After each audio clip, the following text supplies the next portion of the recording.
үзэгчдээ MBC News мэдээллийн хөтөлбөрийн пүрэв гарагийн дугаар эхлэж байна. Мэдээллийн товчхонд анхаарлаа хандуулна. Улаанзаалмаа нийгэмлэгийн анхны тусламжийн баруун бүсийн уралдаан нь Увс аймагт зохион байгуулагдаж байна. Увс аймгийн статистикийн хэлтээс үндэсний статистикийн хороотой хамтран 5 төрлийн сургалтыг өнгөрсөн өдрүүдэд амжилттай зохион байгууллаа. Эрүүл хооллолт хүүхдийн хоолны амтлагаа удирдлага зохион байгууллаа. Увс аймгийн статистикийн хэлтээс нийгмийн эдийн засгийн 2019 оны 8 дугаар сарын статистик мэдээллийг танилцууллаа. Мэдээ эхлэж байна. Эрүүл мэндийн яам онцгой байдлын ерөнхий газар Монголын Улаанзаалмаа нийгэмлэг хамтран анхны тусламжийн улсын уралдааныг зохион байгуулж байгаа бөгөөд баруун бүсийн уралдаан нь Увс аймагт зохион байгуулагдаж байна. Тус уралдаанд Увс ховд Баян Улгийн Завхан аймгийн Улаанзаалмаа хүмүүнлэгийн нийгэмлэгийн 50 гаруй залуус мэдлэг ур чадвараа сөрн өрсөлдөж байна. Монголын Улаанзаалмаа нийгэмлэг эрүүл мэндийн яам онцгой байдлын газартай хамтран анхны тусламжийн улсын уралдааныг зохион байгуулж байгаа бөгөөд уралдаан нь 7 бүсчлэлд хуваагдсан зохион байгуулагдаж байна. Баруун бүсийн уралдаан нь Увс аймагт зохион байгуулагдаж байгаа бөгөөд ховд Баян Улгийн Завхан Увс аймгийн 3 жилийн хугацаанд анхны тусламжийн чиглэлээр сургалтанд хамрагдаж бэлтгэгдсэн 60 гаруй сайн дурын хүмүүнлэгийн үйлсэд мэдлэг ур чадвар авахалт самбагаа сөрн өрсөлдөж байна. Баруун бүсийн уралдааны ерөнхий шүүгчээр Увс аймгийн онцгой байдлын газар эрүүл мэндийн газрын төлөөлөл шүүн явуулж байна.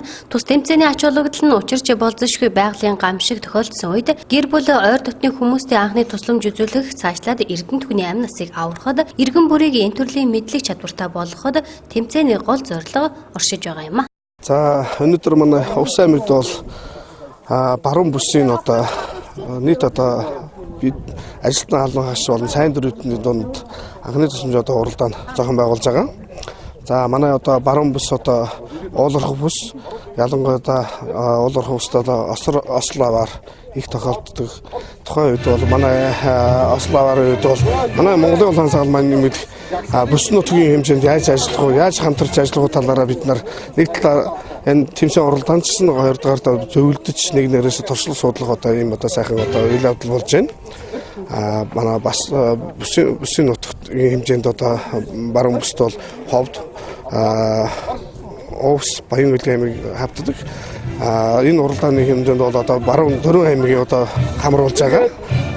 Энэ нийт оролцож байгаа бид бүрэлдэхүүн ажлын амжилт хүсье.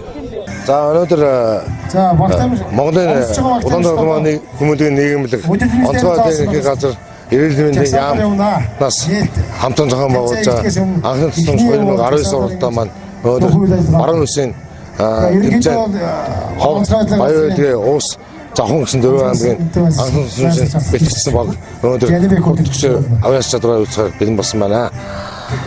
Энэ анхны тусламж үзүүлэх энэ уралдааны ач холбогдол маань анхны усан уралдаан бол зохион байгуулах ач холбогдол маань гамшиг ос гэж хэлж ирдэг. Гамшиг ослын үед хүм болгоно гэр бүлээ хамт олно. Ер нь бүгд анхны тусламж үзүүлж чаддаг байх.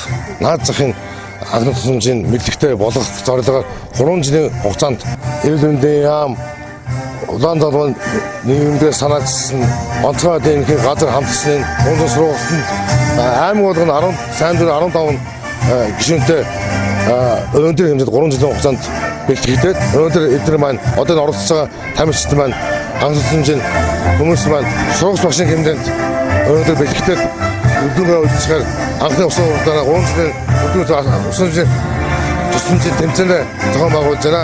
Баруун бүсээс шалгасан баг маань усан урлагийн тэмцээнд оролцох их ийм уралдаан байгаа. Тус тэмцээнд 4 аймгийн Улаанзаалмаа анхны тусламжийн чиглэлээр мэргэжсэн залуус оролцож байгаа юм. Энэхүү тэмцээнд ховд аймгаас Улаанзаалмаа хорооны дарга 2 арга зүйч 5 бүлгийн гишүүнээс бүрдсэн 8 хүний бүрэлдэхүүнтэй баг оролцож байна. За телевизтэй энэ өдрийн мэнд хүргэе. За ховд баруун бүсийн анхны тусламжийн Богой тэмцээний баг бүрэлдэхүүнд ховд аймаг маань нийт 8 хүний бүрэлдэхүүнтэй хүрсэн. Аймгийн Улаанзаалмаа хорооны дарга за мөн 2 арга зүйч. За дээрээс нь аврах бүлгийн 5 гишүүн байна. Бүрэлдэхүүн тэмцээнд оролцохоор бэлэнжсэн байна. Энэхүү анхны тусламжийн тэмцээн байна. бас гинти ослын үед хүн одоо байгаагаараа боломжоор хэрхэн яаж одоо эрдэнэ хүний амь насыг одоо аврах маш одоо хариуцлагатай чухал одоо тэмцээн учраас бид хүн бас хариуцлагатайгаар бэлдэж ирсэн. Энэ үүргээ цаашдаа одоо аймаг орнуудад суултчилж аль болох одоо олон хүнд зааж сургахын төлөө одоо хичээж ажиллана гэж бодож байгаа. Энэхүү уралдаан нь Монголын улаан загалмайн нийгэмлэгийн анхны тусламжийн нөхөрлөлүүдийн үүрэг гүйцэтгэх чадварыг сайжруулах, үйл ажиллагаа бэлэн байдлыг олон нийтэд сурталчлах, харилцан туршлах, солилцох, анхны тусламж үзүүлэх дадлан эзэмшүүлэх ач холбогдолтой бөгөөд баруун бүсийн тэмцээнээс шалгарсан аймаг 10 дугаар сард Улаанбаатар хотод зохион байгуулагдах улсын тэмцээнд оролцох эрхээ авах юм а.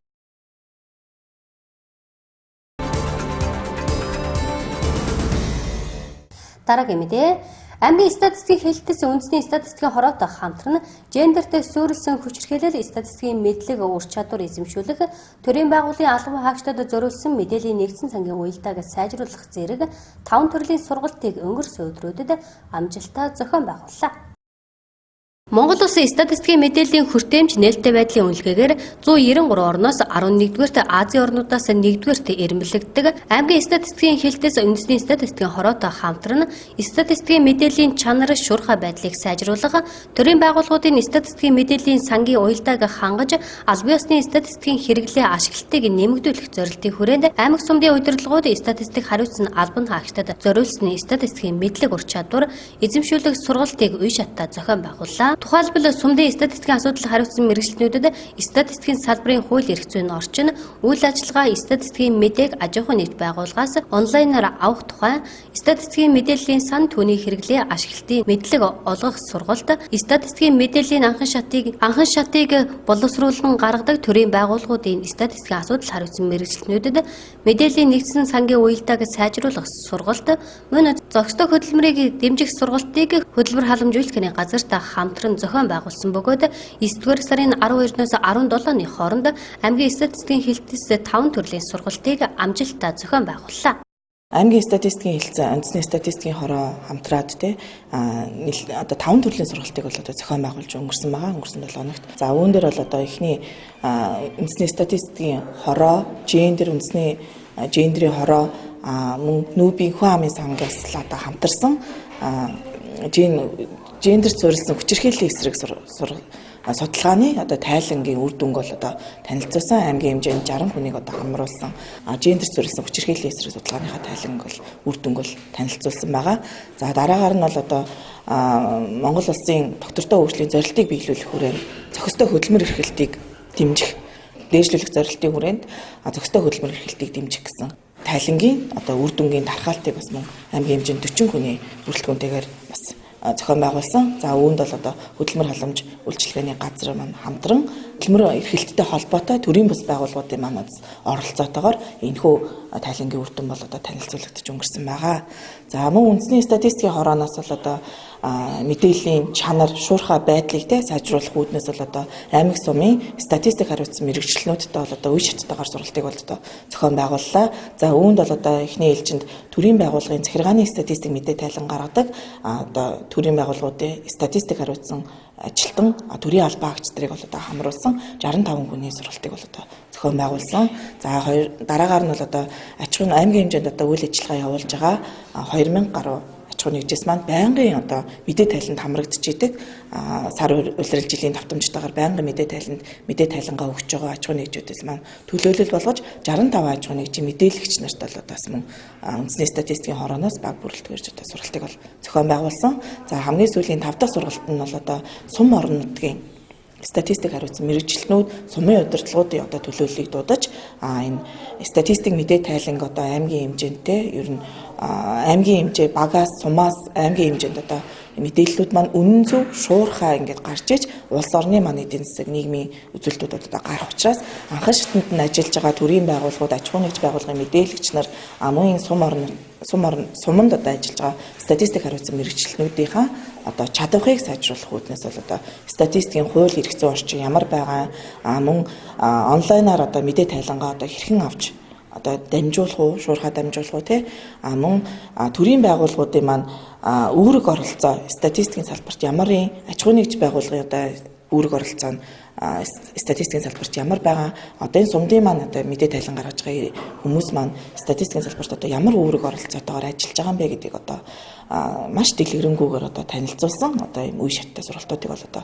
зохион байгуулж дууссан байна. Тэгээд энэ сүүлийн одоо энэ үндэсний статистикийн хорооноос мэдээллийн одоо чанар шуурхай байдал те сайжруулах үүднээс энэ зохион байгуулж байгаа сургалт маань одоо нэг өдрийн сургалт байгаад тустай. Тэгээд сургалтанд хамрагдсан одоо төрийн албаагч аж ахуй нэгж байгууллагын иргэд сумын одоо статистик хариуцсан мэрэгчлэтнүүд орлогч дарга нартай бол одоо энэ сертификатыг бол одоо гардуулсан байгаа. За одоо 17 онд бол одоо багийн засаг дарга нарыг одоо чадахжуулах сургалт маань хийгдээд одоо мөн энэ сертификатыг гардчихсан. Одоо манай салбарын маань статистик хариуцсан мэрэгчлэтнүүд маань бас одоо энэ одоо мэрэгжлийн байгууллагын сургалтанд хамрагдаж одоо сертификатаар одоо манай аймгийн статистикч нар маань хамрагдаж сертификатаа бол гардаж авсан байгаа. Анхан шатнаас нь авч буй статистик мэдээлэл үнэн зөв байх нь дараагийн шатны үйл ажиллагаа шийдвэр гаргах үйл явцад чухал өр нөлөөтэй. Сургалтанд сүмдийн удирдлагууд статистик хариуцсан албан хаагчид хамрагдана. Статистикийн салбарын хууль эрх зүйн орчин үйл ажиллагаа, статистикийн мэдээг аж ахуйн нэгж байгууллагаас онлайнаар авах, статистикийн мэдээллийн сан, түүний хэрэглээ ашиглалт, статистикийн үйл ажиллагаанд аж ахуйн нэгж байгууллагын гүйцэтгэх үүрэг зэрэг сэдвүүдийн хүрээнд мэдлэг ур чадвараа дэвшлүүлж сертификат гардан авлаа.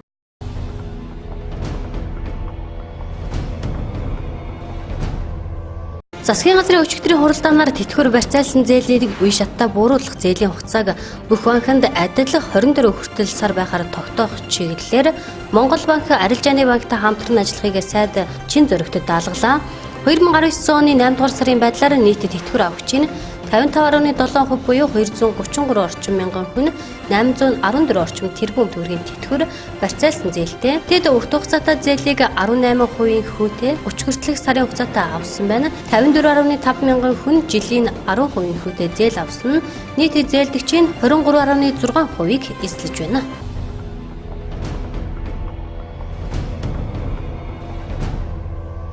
Урт тарианы болон дотоодын гурлийн үйлдвэрлэлийг нэмэгдүүлэх гурлийн үн өсөх эрсдлээс сэргийлнэ. Энэ оны ургацаас үйлдвэрүүдэд нийлүүлсэн стандартын шаардлага хангасан 1 тонн хүнсний улаан буудад олгох урамшууллыг 50,000 төгрөгөөр нэмж 100,000 төгрөг байхаар тогтлоо. Урамшууллын хэмжээг нэмснээр гурлийн үн тогтвортой байх бүрэн боломжтой гэж тариалан эрхлэгчид үзэж байна. Буудаан чанар зэргийг тогтоох төрийн мэдлийн лаборатори байгуулах тариалан эрхлэлтийг дэмжих сангаас олгож байгаа техник тоног төхөөрөмж өр бордооны үнийн урдчилгааг 10-аас 20% болгоно бууруулах, жижиг дунд үйлдвэрлэлийн төсөл хөтөлбөрт олгож байгаа зээлд тариалан эрхлэгчдийг хамруулах, газар тариалангийн үйлдвэрлэлийг даатгалд хамруулах ургац хураалт, борлуулалтын үед импортоор төмс хүнсний нугаа авахыг хязгаарлах зэрэг тариаланч нугаачдын тавьсан санал хүсэлтийг судлаж, шаардлагатай арга хэмжээ авахыг Монгол Улсын ерөнхий сайд хүрэлцэх холбогдох албан тушаалтнуудад үүрэг болгосон юм. 2019 оны 9 сарын 14-ний байдлаар урт тарианы хураалт 4, төмс хүнсний нугааны хураалт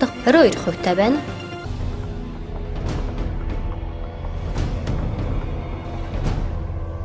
Баяр наадам зохион байгуулах хорооны бүхий салбар хорооноос журмын дагуу авраг оюун болдын цолыг хурааж барилдах эрхийг 2 жилээр хасаж, оюун болдод 5 даваанаас хойш унсан бөхчүүдэд цолын чимгийг нэмж олгох шийдвэр гаргасан. Энэ шийдвэрээ баяр наадмын зохион байгуулах үндэсний хороонд 9 дугаар сарын 2-нд хүргүүлсэн.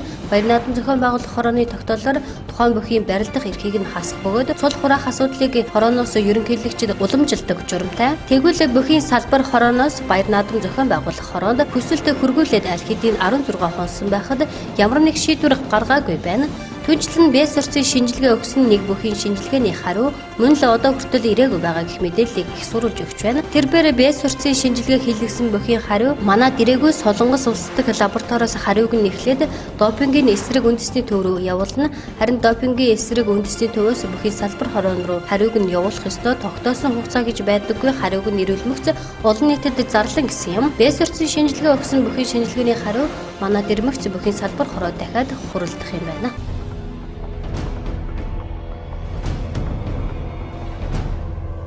Иргэн та 2019 оны 8 дугаар сарын 1-ээс 31-ний өдөр хүртэлх хугацаанд худалдан авалт хийсэн цахим төлбөрийн баримтаа 2019 оны 9 дугаар сарын 21-ний өдрийн 23 цаг 59 минутаас өмнө цахим төлбөрийн баримтын системд бүртгүүлэхээр нэмэгцүүлтгэхийн албан татварын урамшууллын суглаанд хамрагдана азтан болох боломжтой.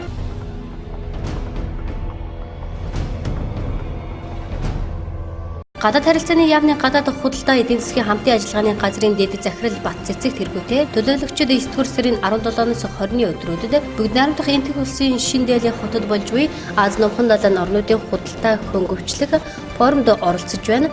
Нэгдсэн улсын байгууллагын Аз номхон далайн эдийн засгийн нийгмийн комисс болон бүгд найрамдах энтэг улсын засгийн газар хамтран зохион байгуулж буй тус форум холбогдох хэлэлцүүлэгт 35 орн олон улсын байгууллагын төлөөлөл оролцож байна. Манай улсын төлөөлөгчид дотоодын худалдааны байгууллагын худалдааг хөнгөвчлөх хэлцээрийн хэрэгжилт Аз номхон далайн хил дамсны цаасгүй худалдааны ерөнхий хэлцээрийн ач холбогдол худалдааг хөнгөвчлөх хэлцээрийг хэрэгжүүлэхэд төр хувийн хөгжлийн түвшлийг бэхжүүлэх зэрэг сэдвүүдэд хэлэлцүүлэгт оролцож манай улсаас хэрэгжүүлж буй үйл ажиллагаа цаашдын төлөвлөгөөний талаар танилцууллаа. Дараагийн мэдээ. Улаан умсмын 1-р цэцэрлэг эрүүл хооллолт хүүхдийн хоолны амтлагаа удирдлагыг зохион байгууллаа. Хоолны удирдлагаар тус цэцэрлэгийн тогооч нар хүүхдүүдэд үйлчилж байгаа хоолны нэр төрөл, дайвар бүтээгдэхүүн нарийн бов 1-2 хоолноос хийж амтлагаа явуулсан юм. Тус удирдлагт 6 бүлгийн эцгийн төлөөлөл оролцлоо. Улаан умсмын 1-р цэцэрлэг энэ хичээлийн жилд 6 бүлэгт 240 гаруй хүүхдийг сурган хүмүүжүүлж байна. Тус цэцэрлэг нь 30-аас 50 гаруй нэр төрлийн 1-2 хоол, жуус ундагаар үйлчилдэг. Өчигдөр 6 бүлгийн эцгийн төлөөлөл хүүхдийн хоолны бүтээгдэхүүн нийлүүлэх тендерт шалгарсан аж ахуйн нэгж байгууллагыг хамруулсан эрүүл хооллолт хүүхдийн хоолны амтлагаа удирдлагыг зохион байгууллаа.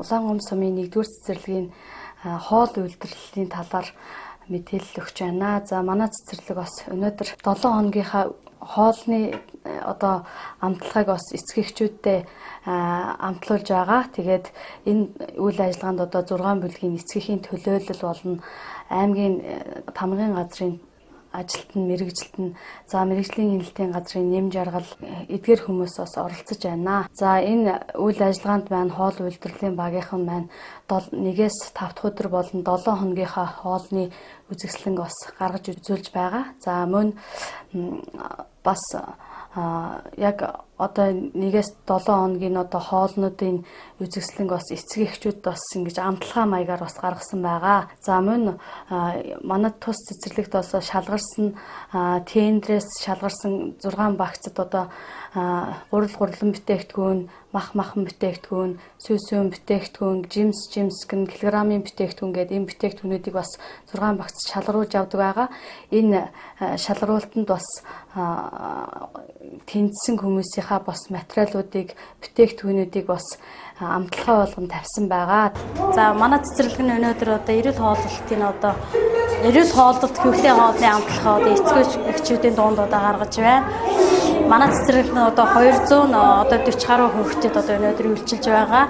30-аас 50 гаруй нэр төрлөө 1-2 хоол, ундаа жуйсээр үйлчилж байна. Манай 1-р цэцэрлэг маань өнөөдөр хоолныхаа үйлчлэгээ гаргаад ерөнхийдөө хоол болоод бид нар бас амтлагыг намсч үзлээ. Маш хүүхдэд тааламжтай, ерөнхийд нь бас өөрөг тэжээлээ өдрийн өдөрт нь хэрэгтэй өөрөг тэжээлээ авахд бас боломжийг шүүс гээд тэг бэлтгэсэн бүх юунаас нь амталж үзсэн бид нар маш тааламжтай гоё байна.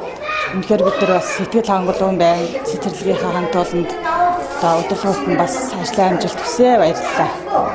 Аав ээжүүд бяцхан үрсээ цэцэрлэг сургууль дээр өдөрт ямар илчлэгтэй хоол хүнс хэрэглэж байгааг мэдхийг хүсдэг. Тэгвэл 1-р цэцэрлэгийн хамт олон хоолны удирдлагоор хүүхдийн хоолны норм, ундаа, шүүс, нарийн бов, тогооч нарын өөрсдийн хийдэг болон үйлдвэрийн нарийн бовны амтлагаа бүтээгдэхүүнийг эцэг эхчүүдэд танилцуулж санал хүсэлтийн сонслоо.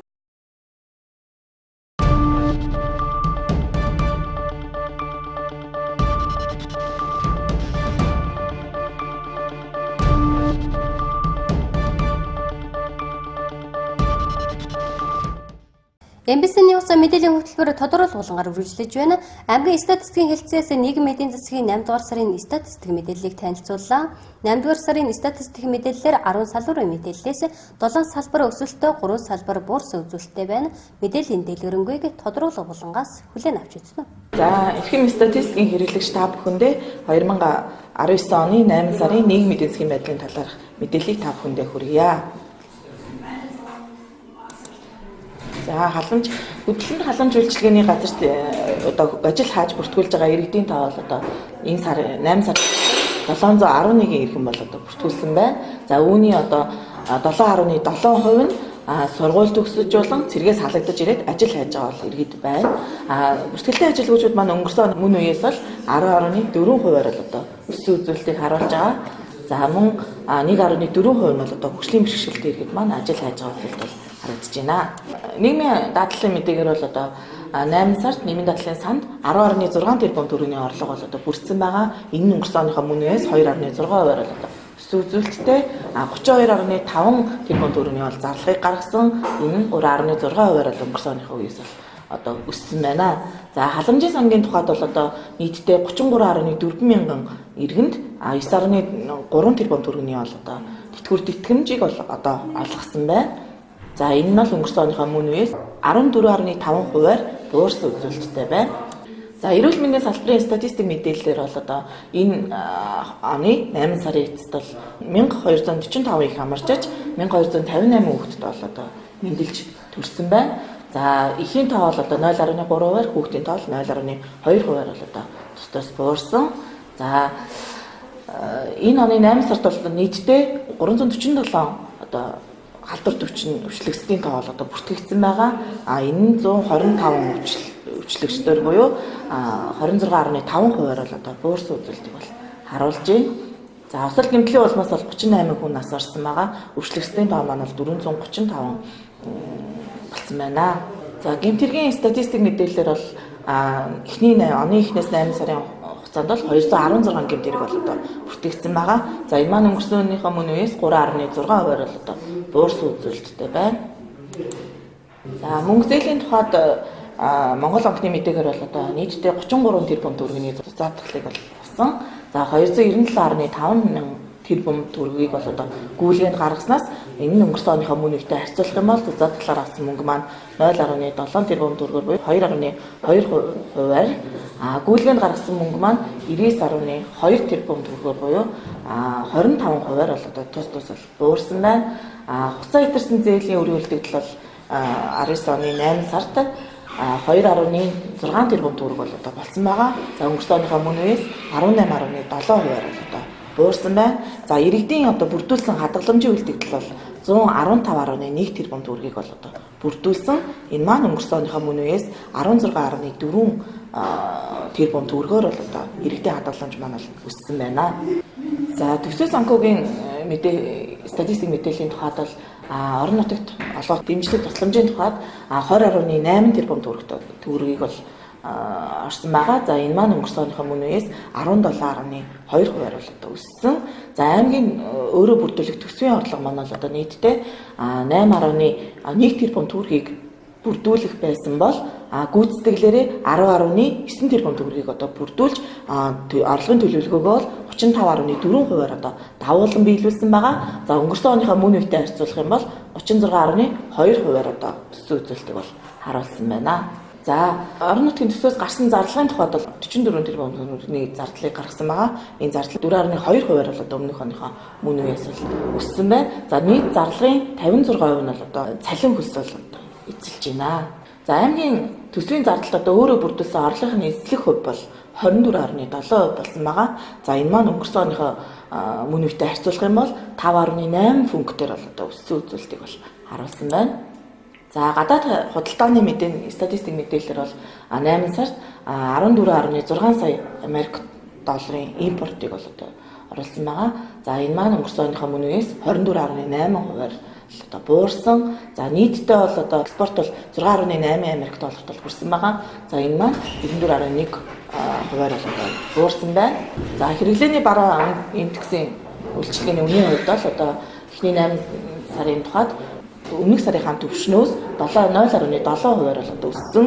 Өмнөх оныхоо эцээс бол одоо 6.4%-аар өссөн. За өмнөх оныхоо мөн үеэс 8.7%-аар бол одоо өссөн байгаа. За хэрэглээний үнийн бараа бүтээгдэхүүний үнийг одоо өсгөхөд гол нь нөлөөлж байгаа үзүүлэлт маань л одоо боловсролын салбарын бүлгийн индекс 23.7%-аар одоо нэмэгдсэнтэй холбоотойгоор бол одоо өссөн байна. За ажилтны салбарын тухайд бол одоо нийтдээ 7.7 тэрбум төгрөгийн бүтээгдэхүүнийг бол үйлдвэрлэсэн. Энэ маань өнгөрсөн оныхоо мөн үеэс 7.8% бол одоо буурсан байна. За үүнд бол одоо боловсруулах үйлдвэр, уул уурхай, дулаан усан хангамжийн үйлдвэрлэл одоо нийт буурсан бол нөлөөлсөн байгаа. За энэ оны 8 сард бол одоо аж ахуй нэгж байгууллагууд маань 83 нэр төрлийн бүтээгдэхүүнийг бол одоо үйлдвэрлэсэн. За энийг одоо өнгөрсөн оны мөн үетэй харьцуулж үзэх юм бол 24 нэр төрлийн бүтээгдэхүүний үйлдвэрлэлд өсөлт гарсан байгаа. За мөн өмнөх онд одоо үйлдвэрлэж байгаагүй нийтдээ 23 нэр төрлийн бүтээгдэхүүнийг одоо манай Увс аймгийн нийт үйлдвэрлэгч маань бол шинээр одоо шинэ нэр төрлийн бүтээгдэхүүнийг бол үйлдвэрлэсэн байгаа. За нийт аж үйлдвэрийн борлуулалт болохоор 7.9 тэрбум төгрөгт бол хүрсэн. За өмнөх оныхоо мөн үеэс 15.7%-аар бол одоо борлуулалт орлого бол буурсан үзүүлэлтийг бол харуулсан байна. За ингээд нийт эрхэм хэрэглэгч та бүхэнд бол одоо 8 сарын 2019 оны 8 сарын статистик мэдээллээр бол та бүхэндээ хүргэлээ. За нийтэд нь одоо авч үзэх юм бол манай энэ 8 сарын статистик мэдээ тайланд бол 10 салбарын статистик үзүүлэлт бол одоо боловсруулагдсан орсон байгаа. За үүнээс бол одоо 3 салбарт нь бол буурсан үзүүлэлт харагдсан. За 7 салбарт нь бол одоо өссөн буюу эерэг үзүүлэлтийг бол одоо харуулсан байна. За тэгээд аймгийн нийгмийн эдийн засгийн 8 сарын танилцуулгыг та бүхэндээ танилцууллаа. Тэгээд анхаарлаа хандуулсан та бүхэндээ баярлалаа.